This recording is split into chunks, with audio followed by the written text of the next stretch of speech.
All right, Jeremy here, Jeeps Unlimited, partsbreakers.com. One of my guys called a little bit ago and said that we had a customer call that I had worked with in the past, and they were looking for some Jeep parts. So, as normal fashion, I figured, well, if I gotta get out there and make a video, I'll just make a video as an update, in a sense, on what we're doing in the yard, and also in this case the fenders that and I believe it was the passenger side, so if I'm wrong on that, I'll go over to the driver's sides and see what we have in stock. And I'm gonna do, because I don't have a ton of time because we're doing so much in the yard right now, this will be a video for what it's, let's see, March, what is it today, March 8th, I want to say, 2026. So this will be a update on what video or what fenders we have as of today, and I'm going to do them all real quick. And there's a whole bunch of them, but these are a lot of YJs and TJs. There's only a few CJs. So I'll give you the best, you know, on each of, as far as good shape. I'm not going to go over some of these ones that are kind of crappy out here. A lot of them are out here just for parts that we still need to pull, and they just need to be junked. And then there's obviously some good ones as well that we'll pay a little more attention to. So without further ado, again, 303-666-9020, partsbreakers.com. And we do ship fenders. It's one of the few things that we ship as far as big items go. We obviously ship our tubs and our frames, but I usually bring those out myself. And I don't have any big runs planned for a while, so most things will be hot shotted. The fenders we can actually just ship UPS ground. My wife does a great job at that. She is leaving town at the end of the week, so keep in mind, if you happen to call towards the end of the week or even next week, these will be delayed about a week out before we get them shipped. I have other guys that can ship, but unfortunately it takes them a day to package a fender versus she can do it in about an hour or so. All right, so we'll go over the right front because I think that's the one that they inquired about. We'll just start here. That one's not great. This is a red one. That one looks pretty good. Nope, that one's got damage there. This one is a repop. Probably one that came in the back of a Jeep because we usually don't buy these all that often. It's not a bad one. It's, some of these are a little thinner than others.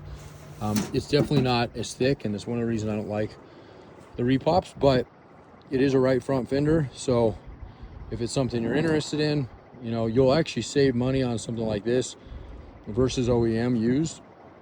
The repops don't pull nearly as much as a good quality used fender. Now, if we have a decent one, but it still has a little damage, we obviously grade them A, B, and C, and we'll go down a little bit on them. So, all right, that one's got rust down at the bottom there. And that's a YJ fender anyway, so don't even look at that one. That one needs to be put somewhere else. Try to get these so they're kind of, there we go. So when we look at them from afar, we can kind of see what we have up here. This one's got some rust. That's got quite a bit down there, so that one's no good. This tan one here actually might be pretty good. See anything, there's a little bit there coming up, but not too bad. And then the nose, that one's actually really nice, that tan one. So that's a decent one. This red one here looks pretty good, a little bit same. This one's actually coming up a little bit more on the inside. Hasn't bled through to the outside yet, but you're starting to feel a little bit there, and actually a little bit here as well. The nose looks good on that one.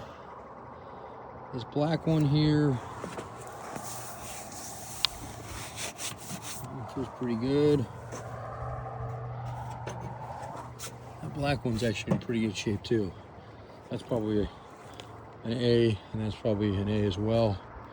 And neither one of them look, actually, that one, this one's factory, this one's been cut slightly, but on the inside here. So that'll be discounted for that. Okay, and then moving on, that's factory there. Actually, you know what? Take that back. Must be a little slightly different year range here.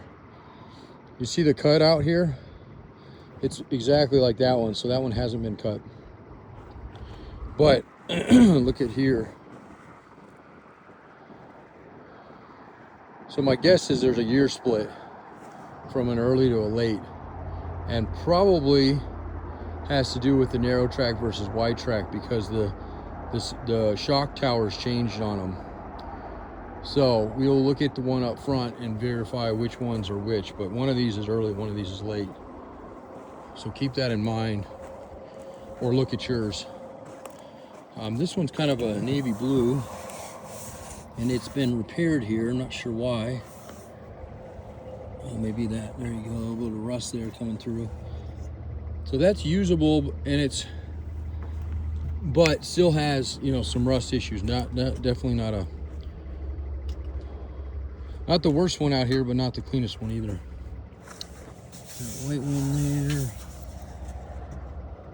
Red, I guess it was. It's been painted a few times. That one's actually not too bad. That was pretty good. So that one again is that slightly different style. How they trimmed out on those. And then these two are actually a customer's, and they're junk. We only have them sitting out here because we're still, it's a project, a frame off restoration we're working on. And what little left, that horn thing he wants, and a few other things. So, all right, so that's pretty much it for right front fenders for CJs. And then we have some left fronts here. That one's got a couple dings on it. The front nose is a little dinged up. It's got a little ding here. Looks like there's some rust there, so not great. This one, she's got a crack road. Oh, I see, down at the bottom there. If it wasn't for that, this one's actually not too bad. Yeah, there's not much rust on that one.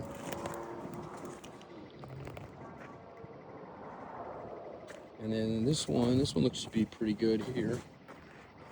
This is like a brown or something. It might have a dinger in it there, but overall looks good. And by the way, I know that this isn't like, some of these are dirty and stuff, so if there's one that somebody likes, you know, don't not expect us to clean up the one you like and get some photos of it up close. So we will definitely do that. But for now, this gives everybody kind of a general idea. That blue one has got a couple little spots that are starting to bleed through, but nothing completely gone in it yet. It's got a little kink here. The nose is overall decent. And then the inside looks pretty good too. And there's not much in this side. So a little bit of cleanup on the outside here to minimize this from rusting out further. And then that one's got rust back there, so I'm not gonna even really show you. Otherwise, that one's actually not bad, but it's got that spot right down in that area right there. Everything else on it looks pretty good on that one. Okay, so that's it for CJ fenders. Then we got YJ fenders. And I'm not gonna go over too many of these up close like I did these CJs, because I know I have at least one driver and one passenger. So this gives you a general idea. We got quite a few. We can definitely put together at least a set, maybe two. So holler at us at that 303-666-9020 if you need a YJ fender, and I'll come out and then I'll get you better photos of the actual ones that we'll send you. And if there's one in here, you know, there's reds and blacks and blues and all this in the YJ line of things that looks like your color, I'd be happy to come out and, like I said, get some better photos of it or tell you if it's good or not. Okay, and then we go into our TJ fenders, and same thing here. We should at least be able to put together one set of fenders for a TJ. They're in decent shape or good, grade A shape, maybe two.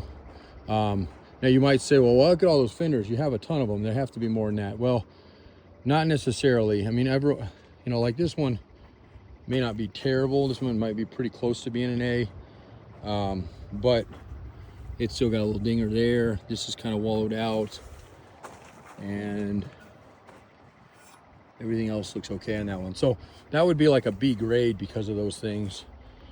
So that's what I mean. So like an A grade set, okay? And then there's definitely some out here that shouldn't even be out here, that we just kind of have to go through. And again, sometimes there's lights on them, or there's the hooks, and that's one of the reasons that we've even kept them. Oh, there's a fender. There's not fenders I was looking for. I was looking for bumpers earlier for a guy. So I'll take a quick shot of that too. So these are JK fenders, and there's kind of two parts to a JK fender. there's the plastic portion you see. There's an inner support bracket. I gotta watch the time. I had a chiropractor appointment coming up. And then on the front, there's an actual like metal fender as well. So you got to be very specific. If you've been hitting the right and it's damaged, it's probably damaged to all three. So just let us know that. And then there's even a couple JL fenders out here that are in decent shape with the lights built into them. That's kind of how you can tell those apart. And I think I have at least one more pair of those up front. And then that's kind of it for our fenders. There could be something on a vehicle, but most things that are sitting out on the vehicles, as far as good fenders, get pulled because it's so easy for the forklifts to back into them in the yard, and I don't want them dinged up, so I have the guys pull them fairly early. All right, so most of these are JK bumpers, the plastic, blown plastic with the frame in the back. Okay, there's probably a couple JL JL or Gladiator bumpers similar. Okay, and then there's even some of the heavier duty JK bumpers that came on the Rubicons that you see in these mix up here. I believe this guy is, and I know we have the wings for them floating around somewhere, so we'll find those.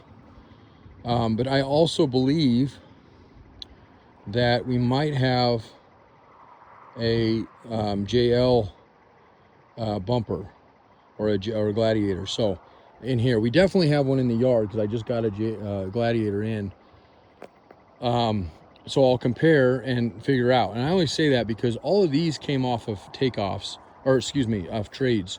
So people came in and said, hey, I pulled these. Do you want to buy them? Or I'm looking for something else. And we gave them some credit for them. And some of these we've had for a long time. A lot of times with bumpers, specifically on the newer stuff, you know, it takes 10, 15 years, literally, sitting on stuff before we'll start getting those calls on them. They're not really at all valuable to move. Like these, for example, we got hundreds of these things back in the day because the first thing people were buying and ditching on the JKs. Now the JKs are well and gone and we're into 2026 and JKs have been stopped producing in 2018. We're almost at that 10-year mark and we're just now starting to get calls on these bumpers. And because everybody threw them away back in the day, and a lot of times they're dealerships or they're just people putting them back to stock or gotten a fender bender and don't want to buy another expensive bumper. They just need something. And now all of a sudden we can get something out of them. So, and I kid you not, back in the day we could, if we were lucky, get 40 bucks. Now we might not still get crazy amount, but we might get 100 out of them now. So those are, you know, on some of those. Some of these other ones are a little bit more rare. And then here's the yard. So basically give you a little bit of idea if you haven't watched our videos and seen kind of some updates, and I haven't done some in a few months, but I went up to the top of the hill and showed some aerials on kind of when we started this process. All of our racking was in that back corner. All of our Connex containers were back there. I thought it was a really good idea when we moved over here to Grand Junction, Colorado in 2018, to kind of have an area like we had in our Erie yard, which is everything kind of in a the problem with that was two problems, actually twofold. One was the proximity from where the parts come off to where I had them. It was too far. Now, it wasn't that far, but for employees who, you know, will take the easy road at all possible routes, we would find parts everywhere but where they belong. So that was in the beginning, I thought like some management, something completely on my fault. I'm not telling these guys or educating these guys, but as I seen the conditions we have out here, which for the most part is fairly dry, I apologize for the wind noise. On the days that it wasn't dry and the days that it was either lightly snowing or sleeting or raining, our yard is made out of adobe clay and it is an absolutely nightmare to walk back here. And everything gets muddy and we're fixing all that. A lot of it is because we had some water settlement issues. We bought a dozer, we bought a loader, so we're fixing all that. The biggest problem with fixing it is we have all this stuff. And so musical chairs is like lightly put on what we've had to do. Every time we want to do one area, we got to move something else out of that area. So, and anyway, my point to that is I decided, first off, we can only run this yard on Connex containers so far, which is what we were doing, what we're still going to do for some parts. I'm trying to walk backwards so I can shield the wind. But ultimately we need to get some sort of coverage out here because more importantly, not the heat, not the cold, not the freezing. What hurt our parts the most over these last almost 10 years that we've been out in this location has been, we're a mile high roughly here in Colorado, as most people know, and the UV and the sun, you know, intensity is quite different than it is. And then you couple that with an arid climate, and so basically all of our plastic is just disintegrated. And a lot of plastic, like washer pumps or washer reservoirs, coolant reservoirs, you know, dash pieces, that's just very valuable. They don't make a lot of it anymore. And so we've lost just thousands and thousands of dollars worth of product. So we're in the process of slowly building out essentially a hay barn to give us some coverage and reset our yard and crush all the stuff that's not Jeep, which we got a crusher back there. So it's coming along. I just cleared that area. I just walked through. I'm gonna wrap this video up because the wind is just too obnoxious and I know it's gonna make a shitty video. So, but let's recap the fenders. There's lots of fenders out here. That's not all of them, but that's a lot of them. There are some vehicles that probably still have fenders on them sitting over here. With that said, we have Grand Cherokee fenders, ZJs, WJs. We have Cherokee fenders, both the early and the late, okay? And if you happen to see anything over there, which is not really great video for, who the heck is this guy?